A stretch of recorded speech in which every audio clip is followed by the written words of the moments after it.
Hey guys, welcome to the shop. So the mess on the bench today is because we're going to be identifying the thread pitch on this barrel shank.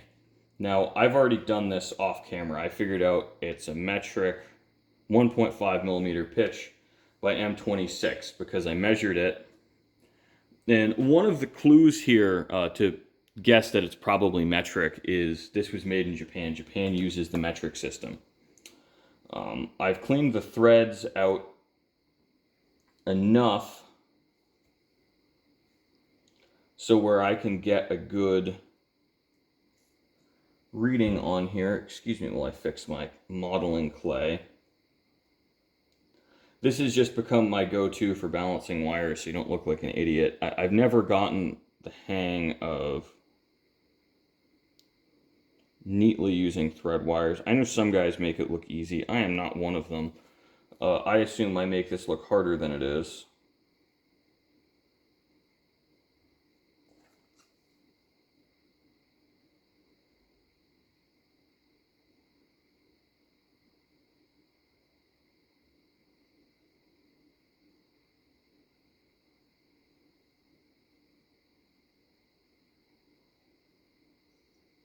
All right, good. So I'm confident in that measurement.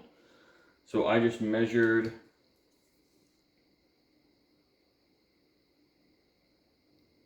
1.073 on the wires. That makes a lot of sense because I measured 1.17 when I just hit it, with the micrometer, like so. And 1.18. And we picked up about 60 thousandths with 40 thou diameter wire. Yeah, that sounds about right. I like living with that. Now, why do we do that? That's just a sanity check to make sure we have the pitch identified correctly. I can cross-reference this.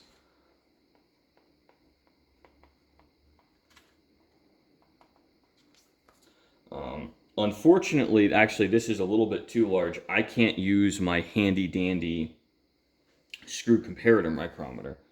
So I'm going to draw a very stylized version of our shoulder. Everything is exaggerated.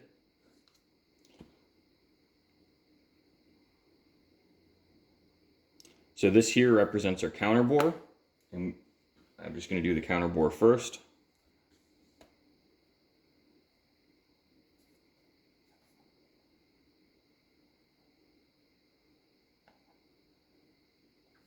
Now I'm going to make this few thousandths oversized because when I cut my threads, they'll come in and I'll knock the burrs off with a file, which will bring it down to its final size.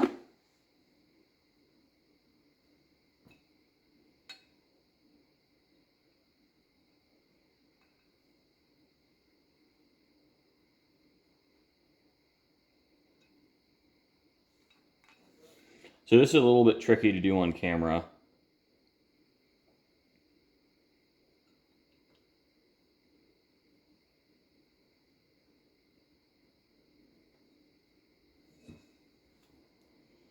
So we have a 704 thousandths.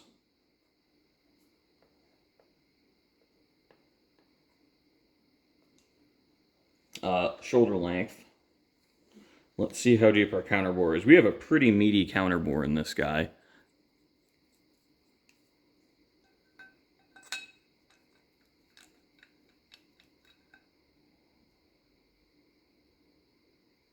So I'm just holding the mic between my fingers.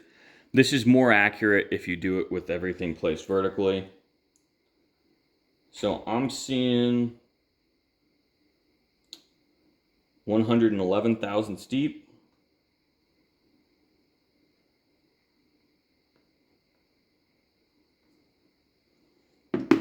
That's kind of funny. I know some of those numerologist folks think, it's an angel number. I'm not a numerologist.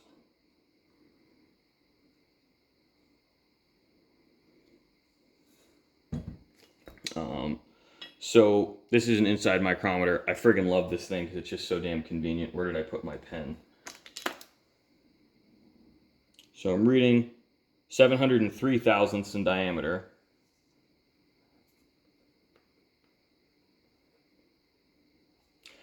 One thing I like to do is with all of these, when you're cutting everything, use the same measuring tools that you made your drawing with, assuming they're not calibrated.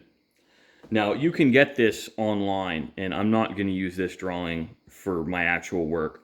You can get this online and print it out. It's going to be a little bit easier to read, and you're going to get the right numbers. What I'm going to get here is a combination of my measuring error and manufacturing tolerances.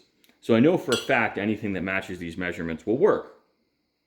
That's, I think, pretty intuitive given that this is a functioning firearm. But that may not be the case. You know, you may have a barrel that's undersized, because that can happen. Or it could be, actually, it won't be oversized, because it's oversized so it wouldn't thread in. But I need to go back with a pick through the shank on the receiver to knock out all of the built up crap in here,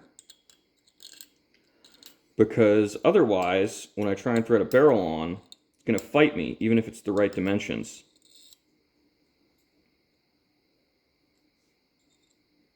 And that's not going to be good.